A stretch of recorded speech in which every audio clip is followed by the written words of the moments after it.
Hello URS cooking പ്ലസിലേക്ക് എല്ലാവർക്കും സ്വാഗതം. ഇന്ന് ഞാൻ പാലടയുടെ വീഡിയോ ആയിട്ടാണ് വന്നിരിക്കുന്നത്.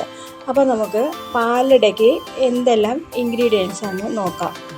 ഈ പാലട വളരെ സൂപ്പർ ആയിട്ട് എല്ലാവർക്കും ചെയ്യാൻ പറ്റാവുന്നതാണ്. അപ്പോൾ ഞാനിവിടെ 1/4 കിലോ മൈദയാണ് എടുത്തിരിക്കുന്നത്.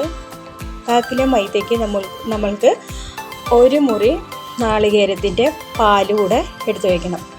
പിന്നെ നമുക്ക് ആവശ്യം 1/4 കപ്പ് പഞ്ചസാര, അതിലൊരു 1/2 ടീസ്പൂൺ ഏലക്ക പൊടിച്ചത്, 1 മുട്ട, 75 ഗ്രാം നെയ്യ്, ആവശ്യത്തിന് ഉപ്പ്, ആവശ്യത്തിനുള്ള വെള്ളം.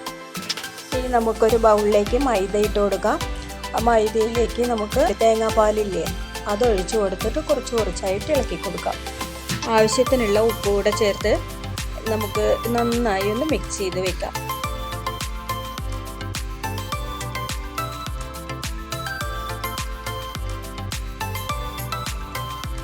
ഇനി ഇതിലേക്ക് 1 മുട്ട പൊട്ടിച്ചൊഴിച്ച് മാവ് നന്നായി മിക്സ് ചെയ്യാം.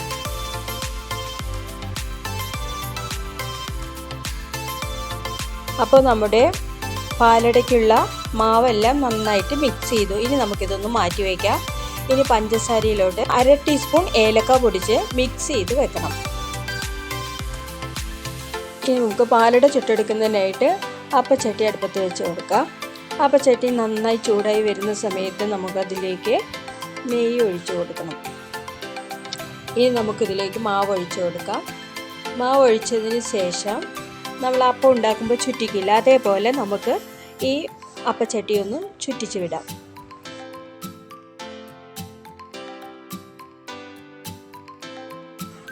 ഇനി നമുക്ക് പാലടയുടെ സെൻറ്ററിലേക്ക് നെയ്യ് തൂവി കൊടുക്കാം.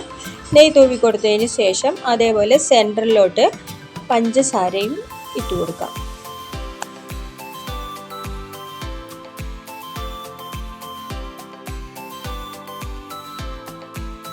പാലട നന്നായി വെന്ത് വന്നിട്ടുണ്ട്. ഇനി നമുക്ക് 4 ഭാഗവും മടക്കിയെടുക്കാം.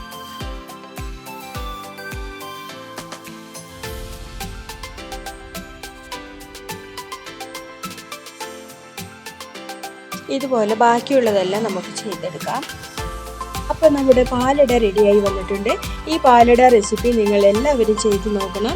നിങ്ങൾക്ക് എല്ലാവർക്കും ഇഷ്ടപ്പെടുമെങ്കിൽ ലൈക്ക് ചെയ്യുക, ഷെയർ ചെയ്യുക, സബ്സ്ക്രൈബ് ചെയ്യുക. പിന്നെ ഈ പാലട റെസിപ്പിയില്ലേ അത് ആരും മിസ് ചെയ്യരുത്. വളരെ ടേസ്റ്റ് ആയിട്ടുള്ള റെസിപ്പിയാണ്.